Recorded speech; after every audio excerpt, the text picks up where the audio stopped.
think we are ready to roll. Hi guys, welcome back to another episode of Sin and Tonic. Today's story is that of Cathy Marlow. This is another one out of Nightmares, but I had never heard of this case before and I found it really interesting, so let's go. Sin and Tonic! Oh, the hay fever is strong.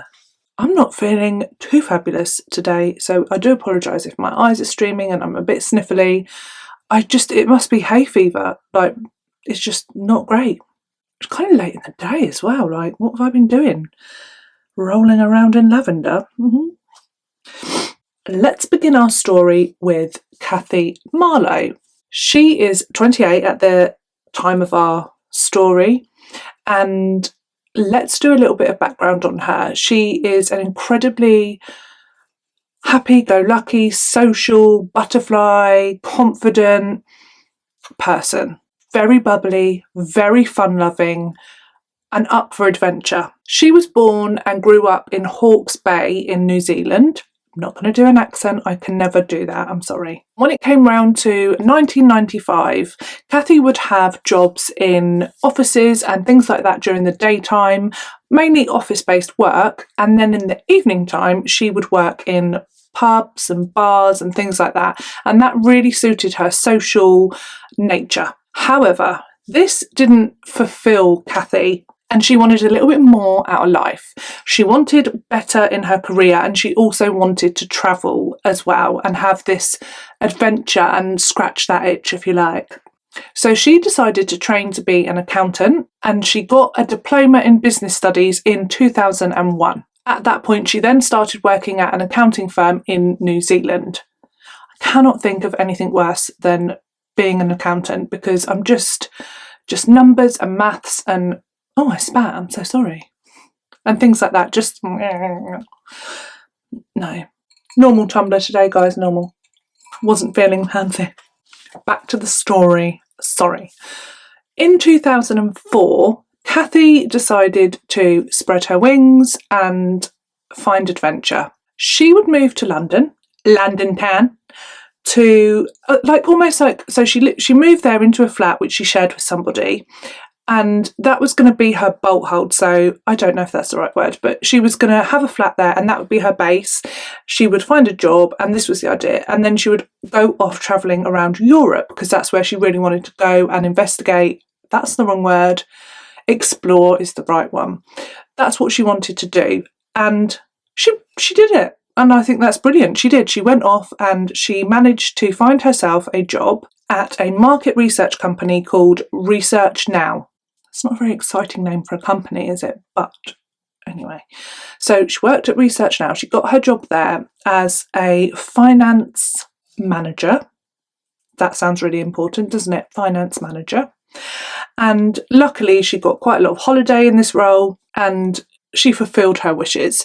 She started to travel. So she travelled around to places in Europe. She went to Budapest, I think I read, Rome. There was somewhere else which I've forgotten. So she was adventuring. I've been to Rome. It was literally delightful. So delightful. Lots of litter and graffiti, which I wasn't keen on, because it's so gorgeous and so lovely. Expensive though, expensive. Coffee and a Coke and a slice of pizza was about the price of our plane ticket, I think. At this time, when she went to London, Cathy found a flat in Vauxhall, London. So that's where she was based. And this flat she shared with a flatmate called Rachel.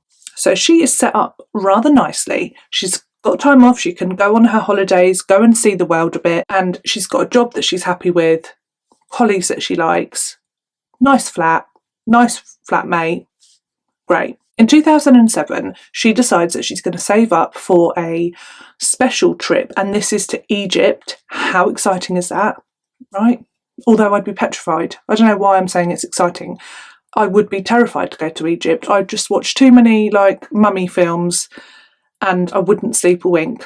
No, not at all. Cathy saved up all of her holiday days for this trip, and it was a 2-week long trip to Egypt, and yeah, off she went. She went in 2007. She returned on the 12th of January 2007. So she was a bit like behind now because she'd had a 2-week-long holiday, and in her mind, maybe she wasn't, but in her own head, she felt like she was behind on her work. So she wanted to catch up her schedule. So on the 13th of January, which is my mum's birthday, and also the day after she arrived back from Egypt, I mean, I'd just be jet lagged and just in bed, I think, but made a different stuff to me.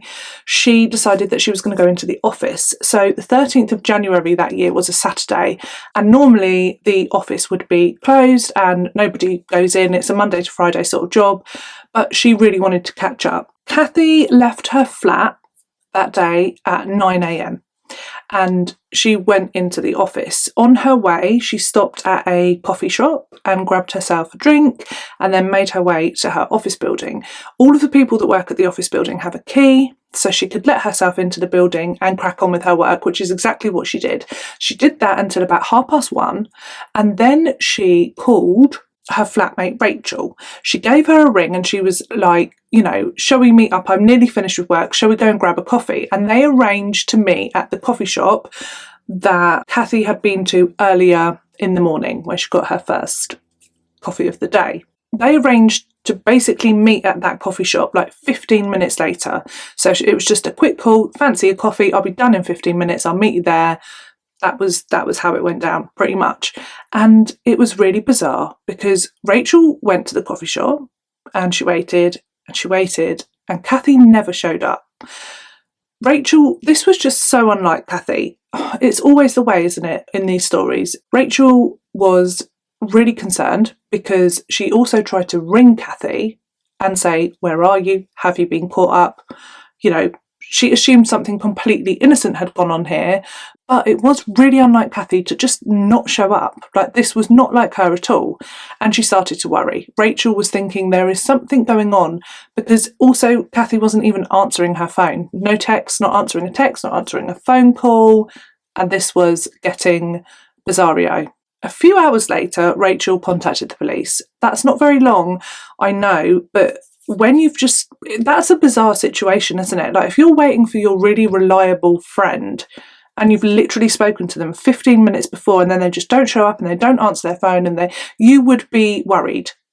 And so she did. She contacted the police, which I think I kind of would as well, I think, because it had only been a few hours since she was supposed to meet. The police weren't like jumping to it. They were like, you know, she's a grown adult. Anything could have happened and it's been 3 hours. So call your jets. But Rachel was really unhappy with this because, like I say, she just knew that this was not like Cathy. This was so out of character. She couldn't work out like what could have happened. She couldn't get her head around that. So she then called a colleague of Cathy's who worked at the office building with her because she wanted to go there and see for herself what's gone on. Maybe Cathy's had an accident at work and she hasn't, you know, she was just like worried. This colleague, he also worked at Research Now. He was called Simon Edwards. They arranged to meet at the office. Simon had a key and they ended up meeting there at 9 p.m. She just wanted to go and look around, have a look, see whether Cathy was there or if there was any sign of where she'd gone. She was just quite desperate at this point. They went up to the 3rd floor and that is where Cathy's desk was. Had a look around, no sign of Cathy. She wasn't there. Then they start to look around the rest of the building. I'll share a picture of the building, but they start to look around the rest of the building to see if she's anywhere else. And then this is where it gets spicy and grim. On the ground floor of the building, they find some blood. And this blood is in a trail. At this point, Simon tells Rachel to hold back. Don't come any further. I will follow this trail of blood. You stay there. Thank you. So he does. He follows this trail of blood. After a minute or so, he starts shouting for Rachel because the poor fella has just found Cathy's body. Cathy was on the floor of a shower cubicle, like in the shower cubicle on the floor, and she'd been covered with her own coat. But it was obvious that she was dead and there was a lot of blood everywhere and horrific injuries to her head. And there was really blood everywhere. It was on the floor, it was on the walls, just a real bloodbath. They called the police, and the police arrived quickly. Obviously, this then becomes a crime scene. Sorry, itchy ear. Oh gosh.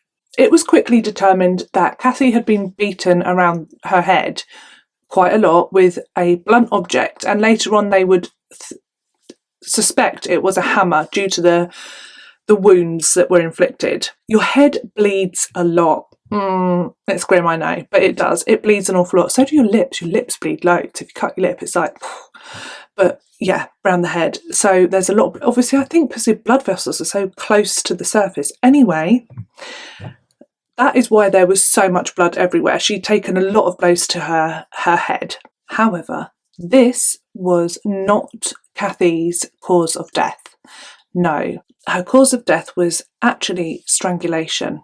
And this bit's a bit sad, I think.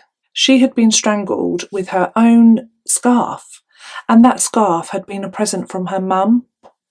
And I just think that's really sad and terrible. So I'm going to move on quickly because that's just sad. Also, the scarf was still around her neck when her body was found.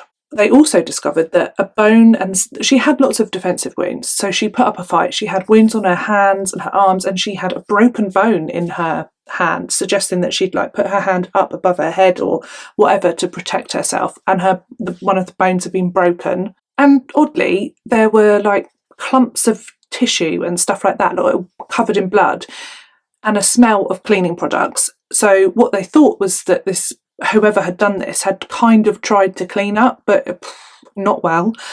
So probably became overwhelmed at the task in hand because it was so gruesome and bloody, or wanted to just realise that they needed to get out of there and scarpered. What a word. I love that. Scarpered. Same as scuppered. I like scuppered. Scuppered their plans. At this point, the whole building is then treated as a crime scene because even though they know where Cathy's body is and where it was found, and they can see the trail of blood, they don't know where all of this attack began, where it started. It could have been anywhere in the building. So the whole place is locked down and becomes a crime scene. And it was like that for around 3 months. It's quite a long time, isn't it? Annoyingly, no CCTV in the building, but they did determine that the attack began in the reception. So in the entrance into the building, that is where Cathy was attacked, and then that attack carried on through into the shower cubicle area. In the reception, they found a bloodied fingerprint. Ooh. They also found damage to one of the walls, like someone had been thrown against the wall and stuff like that. So there was some damage, whether it was Cathy or the attacker, they didn't know, but like a broken wall. And they also got blood specialists in. I find this fascinating. I always find this fascinating when they look at the blood and they can tell so much just from whether it was a drop or a splatter or a this or a that. Love it. One of the cases that I found fascinating for blood was The Staircase. Have you watched that on Netflix? Oh my God, I've forgotten his name. That is a good case. That one got me. Maybe I should do that. Ooh, but the blood. But in that case, the defence and the prosecution really disagreed. And when you listen to both sides of the blood thing, you're like, oh, okay. It's a bit of a tricky one. So anyway, I think he did it. Just putting it out there. The blood specialists in this case, they determined that the blood splatter that was in the original bit of the reception was either from the weapon itself or from Cathy's hair, where there was so much blood it was sort of dripping and splattering off of her hair as she was moving around. That's what they thought. So cast off from the weapon or from Cathy's hair. Then the blood changed significantly. It then became just all on the floor and in a drag fashion, someone was dragged through it. And they think that at this point Cathy was unconscious. She'd either been rendered unconscious from all of the blows to her head, or she at that point was strangled with her scarf. She was then dragged into the shower cubicle. The reason there was a shower cubicle, by the way, because it sounds weird because it's in an office building, but lots of places have things like that, so that if you've cycled to work or travelled a long way, I don't know, been on a hot, sweaty tube, you can get to work, have a shower, sort yourself out. That's the idea. The police interviewed Rachel and Simon, because they were the people that found Cathy's body. They had to interview them and find out exactly what happened when they went to the office and what they discovered. Suspicion was raised slightly towards Simon at this point because Simon had made Rachel stay away from the trail of blood, hadn't he? And he was like, oh, you stay there, I'll deal with it. And they were a bit, because he then said that the reason he was also covered in Cathy's blood, but he had said that obviously he'd found her, he'd wanted to see if there was blood everywhere. He was trying to check if she was definitely dead, like find a pulse and things like that. So he could explain why Cathy's blood was on him. And yeah, like he just said, I wanted to go ahead. I didn't want Rachel to see if there was anything grim, although he called her anyway, I think. But you never know how you're going to react in that sort of situation. It's horrifying. So he was suspect number one for a while. They also asked Simon and Rachel if they could think of anyone that would want to hurt Cathy.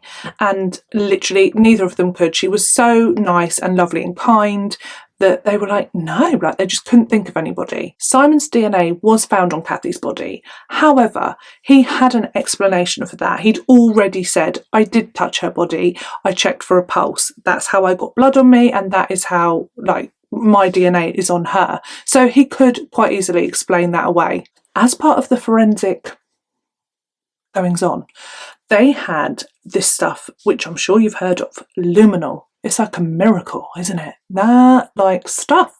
I love it, especially in CSI when they're like, let's, ooh, and then it's like everywhere. So they used that miracle stuff and they found traces of blood everywhere, every floor, so all of the floors, especially on the third floor, and they found quite a lot of blood with this luminol underneath a desk on the third floor. Why did the killer go upstairs? What's going on? Why did they need to do that? Why did they go to every floor after they've killed Cathy? That's odd, isn't it? This is when they interviewed the managing director, and they wanted to know, because they're clever, because I didn't think of this straight away, but they wanted to know if there was anything, there's a bug, anything missing or out of place in the office, probably through photographs and things like that. And he was like, yeah, actually there is. There's 6 laptops not there. They are missing. So now it's looking like a robbery gone wrong. And poor Cathy paid the price. Also, how did the killer get into the building? Cathy was in the building. Seemed unlikely that she had let him in, or her. However, the attack did take place in the reception, so she could have done. Just to be real with you, my camera ran out of battery. I forgot to plug it in. Rookie mistake. So I'm now starting it again. And I may or may not have had a bit more gin in between. Where were we? The police, there was no CCTV in the building, like I said, but what they wanted to do is check CCTV in the surrounding areas, outside shops, anywhere they could, on the route that they knew Cathy would have taken from her flat in Vauxhall to the office building of Research Now. They found footage where they saw Cathy having her morning coffee. She stopped at the coffee shop and they saw that on the footage. And in that footage, it had a little clue, because Cathy had a handbag with her. In their searchings of the Research Now building, no handbag was found at all. So the killer had taken the handbag, it would seem. They made an appeal about her handbag and said, has anyone seen it? They then got a phone call quite quickly from Cathy's bank saying that somebody had actually tried to use Cathy's bank card. So the police went and they found the CCTV, because I think at a cash machine, there's cameras, isn't there? So they can look and see who's tried to use your card.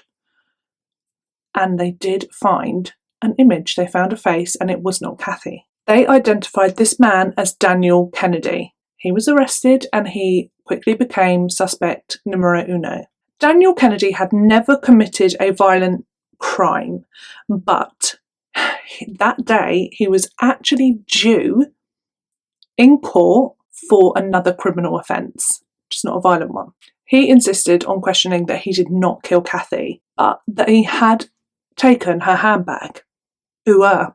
He said that on the 13th of January, him and his girlfriend were walking down a street in Vauxhall, and they came across a handbag in the road, on the pavement, I believe. And they picked it up, and because of Daniel's previous criminal offences, which were mainly robbery and things like that, he thought he'd have a go. He tried to use Cathy's bank card to withdraw money out of her bank account at the cash machine. I don't know what he did. Tried to use 100 PIN numbers. I don't know. Didn't work. So he then got rid of the handbag. He dumped the handbag. His girlfriend gave the same story, that they walked down the street, they found the handbag. He tried to get money out of her bank account. Didn't work. Got rid of the bag. And they also then found CCTV footage of Daniel and his girlfriend finding the frickin' handbag. So it looks like that is really what did happen. But how annoying is this? They then could not find any frickin' CCTV, same place, of the person who dumped the handbag there. Now that's just weird, isn't it? I don't know why, but they couldn't. At this point in the case, there are no longer any more suspects or leads. I think Simon was a suspect for quite a while, but he could explain why and how his DNA was on Cathy and how he was covered in her blood. It wasn't a stretch to imagine that that is what happened. So yeah, it was kind of like a dead end at this point. However, around this time, DNA would come in. So they had managed to find DNA from Cathy's killer under her fingernails, and Cathy, yes, she had managed to pull out some hairs from her attacker. So she'd pulled his hair. Good girl. So they now had DNA. Let's try and catch this shit. The blood and tissue that they found underneath her fingernails and the hair that she'd pulled out, they were a match, which meant that they were from the same person. As soon as they got the DNA profile through, it must have taken a little while, but as soon as they did, they put it into the database and it came up straight away with a match. Yes! I love that. They must just love that when that happens. Like, there should be a bell. Just like, yeah, got a match. Like, can you imagine? So exciting. The name came up and it was somebody called Matthew Fagin. All I can think about now, as soon as I heard this name, was Oliver Twist and Fagin. You know, the old man. This Fagin, Matthew Fagin, is not old. He's 32 at the time of our story. He's actually American and he moved over to the UK. Oh, and Cathy was from New Zealand. He had moved over to the UK in the year 2000. Into the year 2000. I think it's 3000.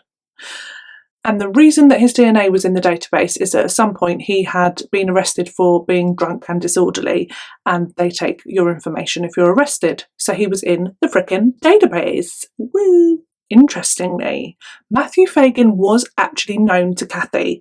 They had worked together. Matthew Fagin was a previous employee of Research Now, and he was disgruntled. And he was pissed off because he had been fired from his position. He'd worked there for some time, but everyone said he was quite lazy. He didn't do much, and he was a compulsive liar. So it sounds like he just wasn't great. He was fired, and then Matthew becomes an aggrieved ex-Research Now employee. He got himself into debt.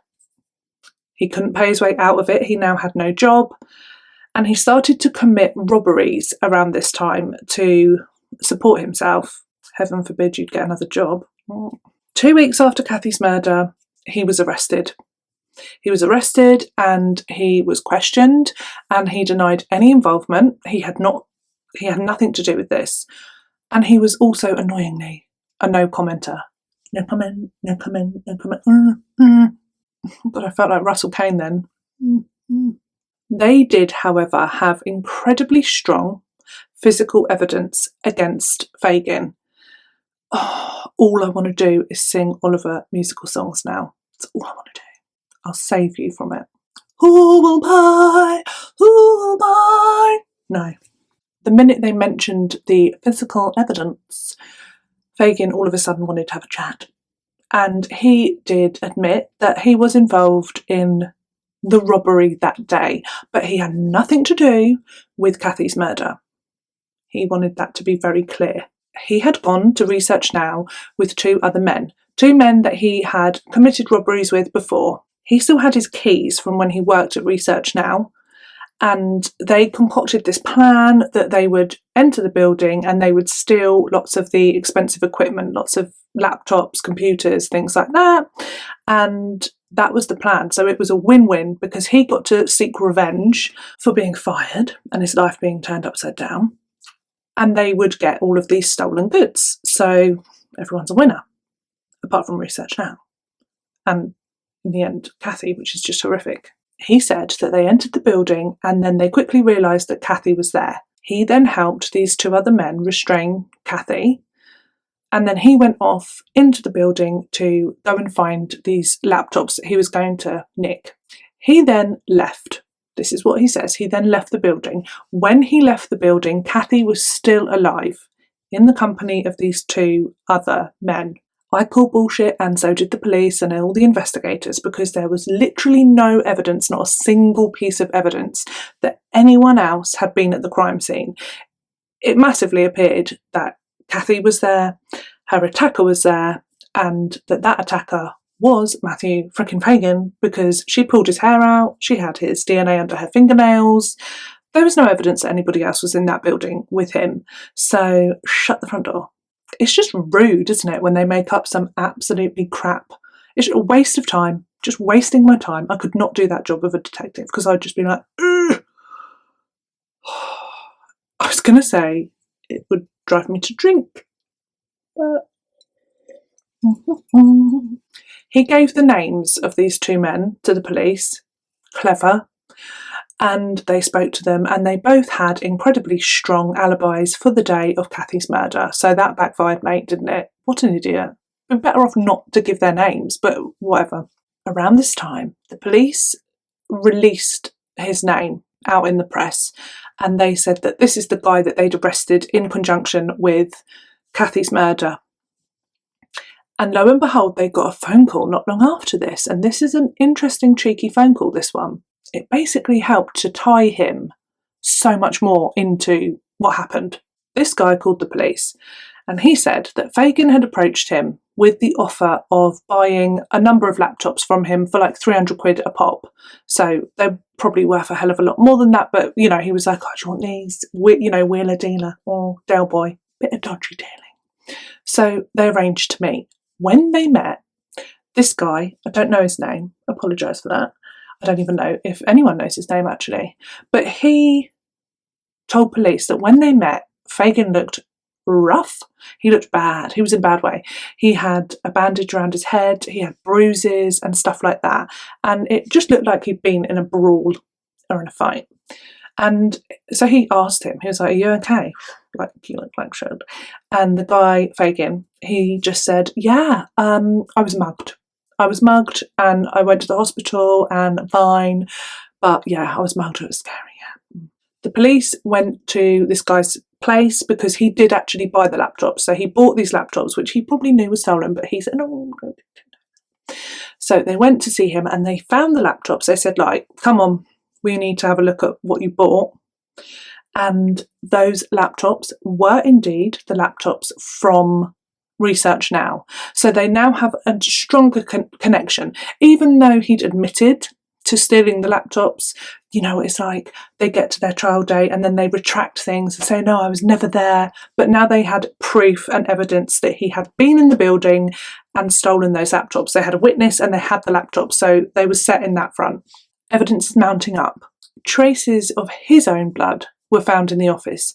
Obviously, he had sustained some injuries in the murder of Cathy. His blood was found around the building under the desk where he'd unplugged laptops and things like that. So they had traces of his blood in the building as well. So he was definitely there. He couldn't say he wasn't. Also traces of his blood on her frickin' handbag.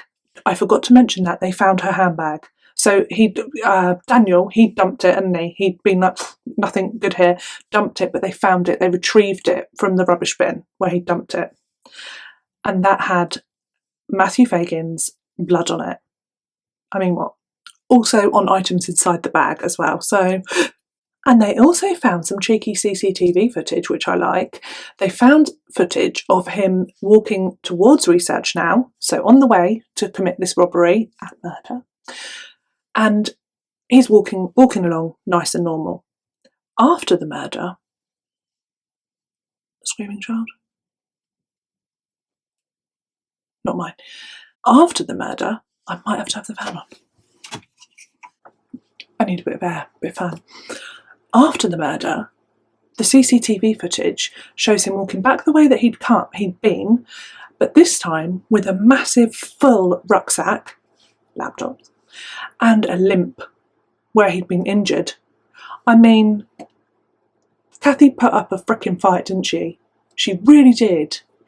And I don't know, that just makes it more tragic to me, but she did. He then took himself to the hospital. He was injured, he needed help, and on the CCTV footage in the hospital, it is undeniably him. It's quite a clear image of him there. He also gave over his real name, so it's proven that he was at the hospital. And then this is where it gets really interesting, because he denied that the CCTV footage of whoever it is, going to and from the attack and the robbery, he's like, that's not me. No. Even though in the footage it's him, but it is grainy. Don't you hate that the CCTV, sometimes it just looks like a freaking, I don't know, like a walnut, like you don't know what it is. So they got in a specialist called a had to check my notes then, sorry, a forensic podiatrist,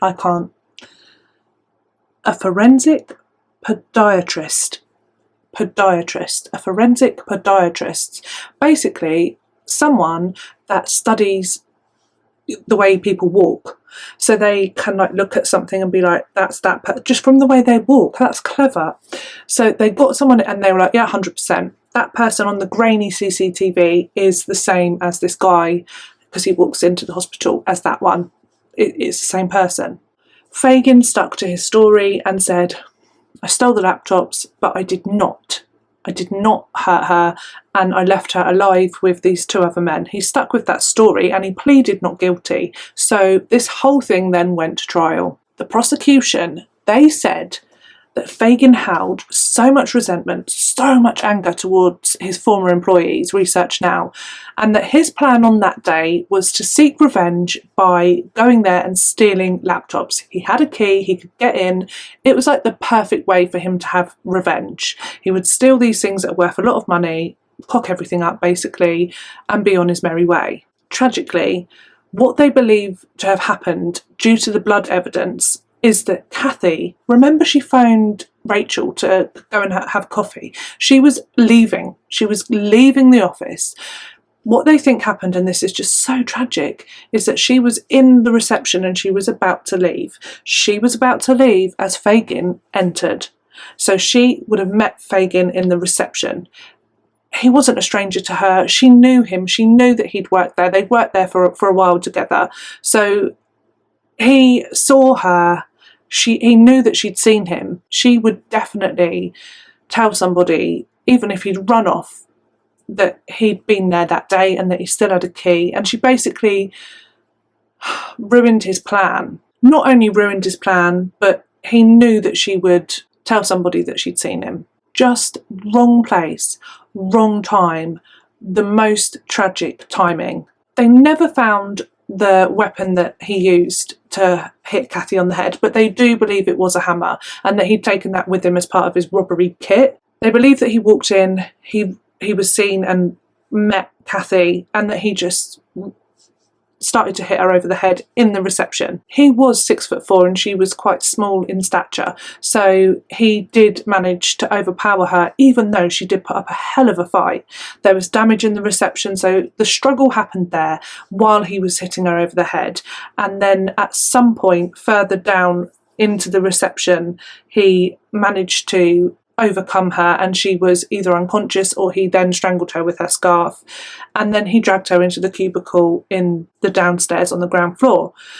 They then think that he went into the men's toilets and that he washed himself off a bit, because he would have been covered in blood, so that he tried to clean himself up a bit, and then he went upstairs, the callous cold bastard, to then continue with his job and steal the laptops, because his revenge and anger and bitterness towards his former employer was just overriding everything. I think he seemed to have no remorse.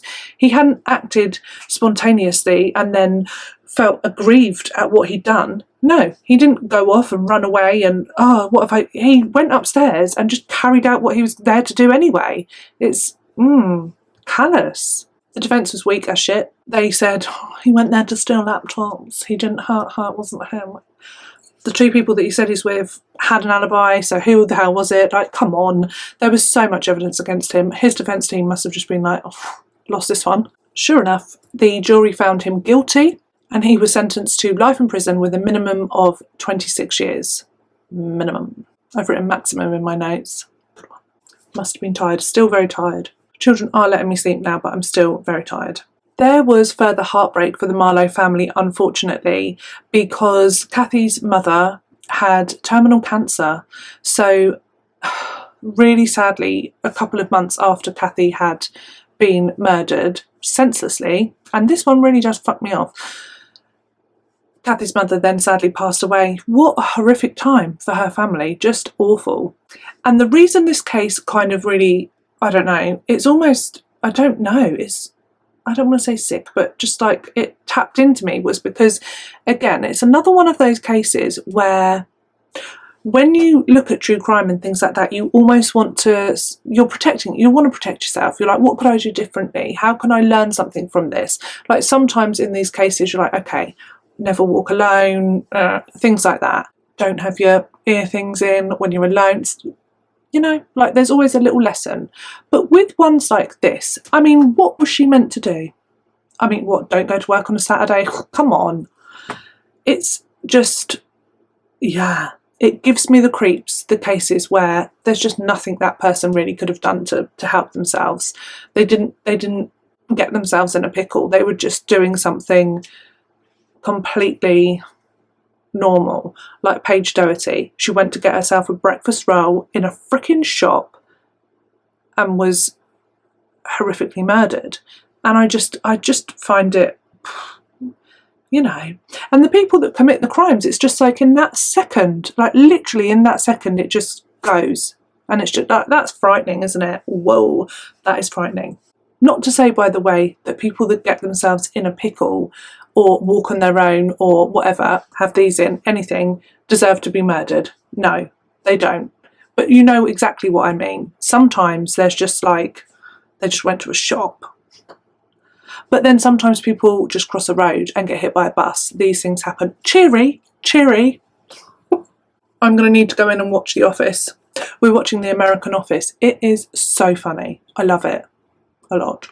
Totally binging it. I binge a lot more comedy stuff now since I've started Sin and Tonic, because it's just light relief. Anywho, thank you so much for joining me today for another episode of Sin and Tonic. I do hope you can join me next week for another true crime story and a vessel of gin. Oh, and the weekend totally got away with us and I didn't get to M&S. I might have to send Paul tomorrow. I think I'm gonna. I don't want to miss out on the sparkly gins. There's 3 of them this year as well. I think one of them's like something like sugary plum or sugared plum. What? Do you know what I mean? I can't miss that. Oh, and I know what I wanted to say. Sorry, the eyes. The eyes are watering. I'm not crying. Wouldn't matter if I was, but I'm not. What I wanted, I've made that one really sore now. Can you see? Is it red? Feels it. Also, I've been bitten on my leg, on the inner thigh. Sorry, too much information maybe again today, but it's so painful because it touches the other leg when I move. I mean, I do not have a thigh gap, and it touches the other leg, and it's so painful. I literally want to walk like John Wayne. It's ridiculous. But what I wanted to say, I've digressed and I've forgotten. The gin does not help. How funny. Gin will help. Maybe not. What was I going to say? Oh, I have had some of the most like touching and beautiful comments. Honestly, it has blown my mind so much. So, like, you know, I'm crying like reading them sometimes, and it just is so lovely, and so, I just, even, there aren't words, to be honest. Just thank you, because I do really like doing this. I really appreciate all of the people that are subscribing and watching, and all of the comments, all of the feedback, people suggesting cases. You know, I get some wacky comments sometimes, but it's all good, whatever floats your boat. It is a vulnerability. I'm letting you into my life and my home while I'm doing this, while we're talking. And then it just hit me when I realised that I go into your homes, I go into your living room, into your phone, to your TV. I'm there for like loads of stuff that you do while you're watching or listening to me. And then I thought, like, do you know, it's a connection, you and I. It's a connection, and I love it.